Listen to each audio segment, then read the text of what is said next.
What's up, YouTube? It's Rochelle Tannen. It's May 11th, 2022, around 8:05 p.m. I'm uploading a video I did this morning. I reshot it, but I like the first one better. I'm still working on editing and my timing and things, because, guys, I know I can be long-winded, so my apologies. But this evening I'm jumping on because when I was at work, this crossed my mind, and I heard someone playing On My Own by Patti LaBelle, which is a beautiful song. And I'm in her city. Shout out to West Philly. I want to talk about this 40 and better thing because I've had it with you people in this 40 shit. My mom died when she was 37. Someone took her life. I'm older than she would have been by a few years now. My older sister, she was only 18 when this happened. So far as certain womanly things, we're freelancing, but I kind of get the gist. 40 years old is not a death sentence. It's only a death sentence when you truly fucked up your 30s and your 20s. If you didn't get anything together, including just simple employment, going to work like an adult every day, and having accommodating employment, it's not 40, it's you're fucked up. Since a lot of you Negroes, only thing you see is entertainment anyway, I'll use entertainment as an example. When I was about 5 or 6 years old, this would have been in 1985 or 86, because I'm an even birth babies. So, when I was about 5 or 6, back in the mid 80s, I remember MTV taking over the world. And I remember watching videos with Tina Turner, Aretha Franklin, Dionne Warwick, Patti LaBelle, and my girl, Gladys Knight. And let me just put a little asterisk near Gladys Knight's name, because she always has something I want. I need me 3 fine brothers walking behind me just chilling 24/7. Ain't no other woman have that in music. Just 3 fine brothers on that midnight train to Georgia. But I digress. In the mid-80s, these women I just named, they were coming into their 40s. They were coming into their 40s and were bad than a motherfucker. I still remember the Tina Turner What's Love Got to Do With It. I remember watching that video as a little girl. My mother liked leather. Actually, she loved leather. I love leather, not pleather. I don't like pleather, don't wear pleather, won't wear. I'd rather not have it than to have pleather. Tina Turner, that black leather skirt that she's wearing and her jacket. I remember being a little girl saying, I'm going to get me a skirt and jacket like that when I'm older. These women were coming into their 40s with style and class. Patti LaBelle was singing about a new attitude in her 40s or approaching 40. Dionne Warwick was still rocking and rolling in the mid-80s with George Michael. No, I'm sorry. That was Aretha Franklin rocking with George Michael. But Dionne Warwick was still kicking. Still kicking. And I'm not even a huge Dionne Warwick fan, but my point is, these women were coming into their 40s. I can flip it to white women, because I get tired of that shit too. I'm an American. I'm not going to play like white people didn't have any influence on pop culture or my life or any of that, because that's bullshit. The Golden Girls, my girls, Miss Blanche, Rose, Dorothy, and Miss Sophia, that show was based on them women being in their 50s and they were fabulous. Now, I'll tell you what. When when my grandmother used to watch the Golden Girls. When I was about 21 in the early 2000s, I loved the Golden Girls. I still do. I know almost every episode by heart, almost. I won't even visit Miami-Dade County. I wouldn't go to spring break in Miami. I won't visit Miami. And hopefully in the next few years, Lord willing, I see 50 in 2030, they'll have all that spring break riffraff cleaned up. Because Miami's a retirement city. It always has been. It always will be. Spring break's that's the new concept. That just came about in the early 90s because they built all these condos and shit. The economy bust and they needed they needed a way to rent out all them rooms and shit. So spring break was born. But Miami's traditionally a retirement city. Miami is for snowbirds. All of Florida is for snowbirds. And for you people who don't know what that term means, that's what we call our seniors that live in the north and then they fly down south for the winter. That's their city, not y'all's, not you young people's. I don't even want to see Miami till I'm 50. My point is, when we were little girls coming through the 80s and whatnot, we had fly dames turning in their 40s. It wasn't just my mother and my aunts and all them. And at that time, in the 80s, they were in their 20s and early 30s. I thought they were the cat's meow. But those artists that I name, and I'm sure there's others, they were fabulous women. Upstanding women, stylish women. Women that wouldn't be caught with a fucking bonnet on their head, going to conduct business. That YouTuber that I referenced in the first video I'm posting, he's not the only one to say that shit. I know I've said that shit. It's a Monday. You are a 30, 35, 40-year-old woman conducting business in any city, USA, and you don't think enough of yourself to take off a fucking bonnet and seem to think everyone else, something's wrong with them. No, something's wrong with you.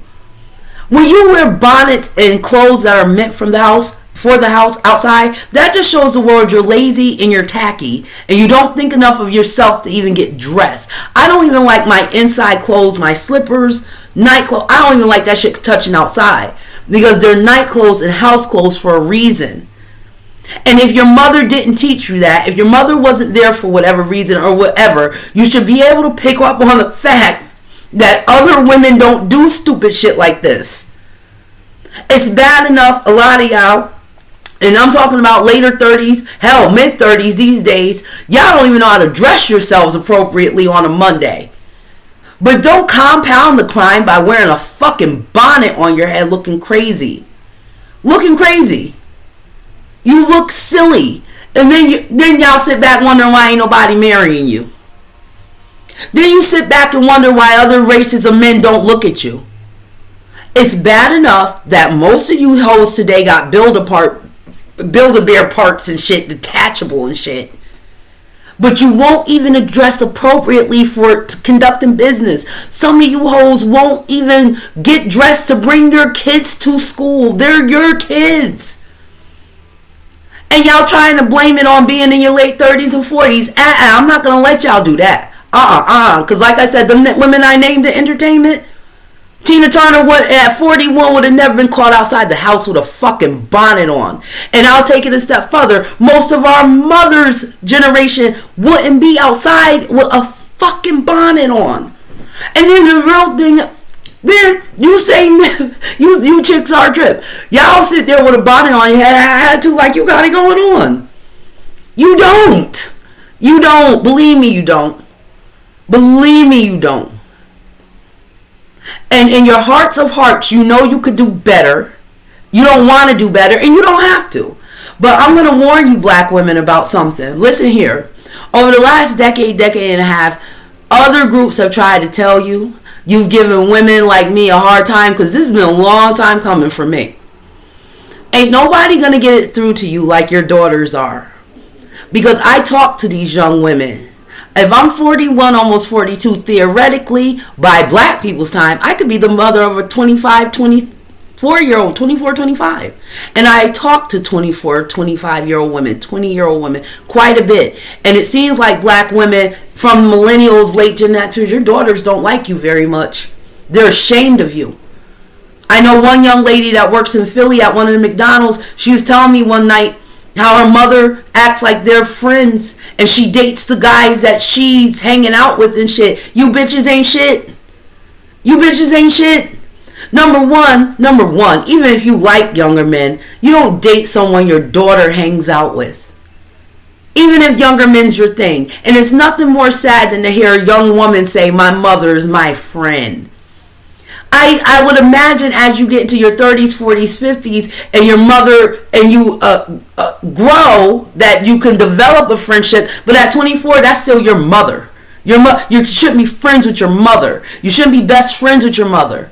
You get one mother, one father. You'll have a whole bunch of friends. And I think you hoes forget these young women need mothers. These young men need mothers. As much as they need fathers, they need you to step up and be fucking upstanding so they're not embarrassed by you. I looked at some of these little kids over the years and the shame on their face, and little babies, they know. They know when you're walking around in your fucking thin leggings with your ass hanging out on a Tuesday afternoon with a bonnet on your head, being loud on your cell phone, kid may be trailing behind you. These little people know. They know. And the sad thing is you don't want to do better. That's what's really sad. And to add to that, you don't just make it harder for you. It may not seem like it, but the day's coming. You make it harder for all black women that are trying to date. You're making it harder for the little girls who are girls now to be women, soon to be women. No, 40 ain't the problem. You hoes not growing up is the problem. And it's funny to me, you don't want to grow up now, but back 20 years ago, y'all were too grown. You were growny. Growny-wony. And some of you didn't listen to your mothers or your fathers or your grandparents or whoever. Back then, you were so you were an adult. Couldn't nobody tell you what to do. You were a grown-ass woman, remember? Now all of a sudden you hoes talking about you celibate and you want to be married and 40 this and that and third. No, it's you. Because only thing I care about is a few things. If I have to be by myself, that's fine. I'll die with my dad's name on me. But I do need to be paid and be able to take care of myself. Because I need to be Tina Turner fly in her 40s. Which I'm not that far from. I have a couple issues in my life. But when I look at the shit you hoes post online and take a panoramic view of you, I don't have the issues you bitches about to have. So you're on a we got very limited time to get it together as a group of people. Because people like me, I'm going to be just fine. I'm going to be okay. But you all won't. Your kids will not. I don't know what it's going to take to get through to this group of people. And, don't worry, because I'm not beating up just on black women. I have gripes with other ethnicities and things. That's soon to come. But in getting in the swing of things right now, I'm dealing with my own. And men, don't think I'm going to be easy on you because a lot of y'all are full of shit too. You 40-year-old Rob Quarters, shout out to Ludacris, rappers, when you got babies you ain't taking care of. I'm going to get on you niggas too, because y'all ain't shit neither. But you women, like I said, after this video, if you're my age talking about you're old and this and that and the third thing and all that shit, no, you made yourself old. 2 words, Tina Turner. 2 more words since I'm in Philly, because Philadelphia is only Cedar City. Patti LaBelle, fabulous at 40. Patti LaBelle, that Don Diva, that on my own, she was in her 40s over there on Kelly Drive looking out over the river. That was her 40s. That's what I'm trying to do. That's what I want. I don't want your 40s being a grandmother at 37, 40. Having a 6-year-old grandson and you got a 5-year-old daughter. That's not... No, it ain't 40. It's you. It ain't 40. It's you. And on that note, I'm out.